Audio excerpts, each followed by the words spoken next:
প্রথম টি-টোয়েন্টিতে পাকিস্তানকে ৭ উইকেটে উড়িয়ে দিয়ে ৩ ম্যাচের টি-টোয়েন্টি সিরিজে ১-০তে এগিয়ে গেল বাংলাদেশ। টস হেরে ব্যাট করতে নেমে পাকিস্তান ৩ বল বাকি থাকতেই মাত্র ১১০ রানে অল আউট হয়ে যায়। দলের পক্ষে ফখর জামান সর্বোচ্চ ৪৪ রান করেন। এছাড়া আব্বাস আফ্রিদি ২২ এবং খুশদিল শাহ করেন ১৭ রান। বাংলাদেশের পক্ষে তাসকিন আহমেদ ২২ রানে ৩টি এবং মুস্তাফিজুর রহমান ৪ ওভারে ৬ রানে নেন ২ উইকেট। এছাড়া তানজিম সাকিব এবং শেখ মাহাদি নেন ১টি করে উইকেট।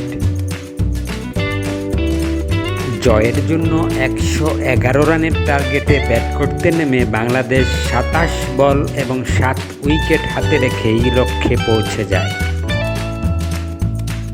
শুরুতেই তানজিদ হাসান তামিম এবং অধিনায়ক লিটন দাস দুজনেই ১ রান করে আউট হয়ে গেলে বাংলাদেশ চাপে পড়ে যায়।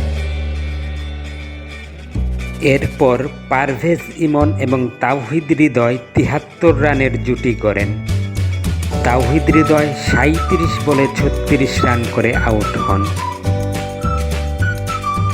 পারভেজ ইমন ৩৯ বলে ৫৬ রান করে অপরাজিত থাকেন। এছাড়া জাকের আলী ১০ বলে ১৫ রান করে অপরাজিত থাকেন।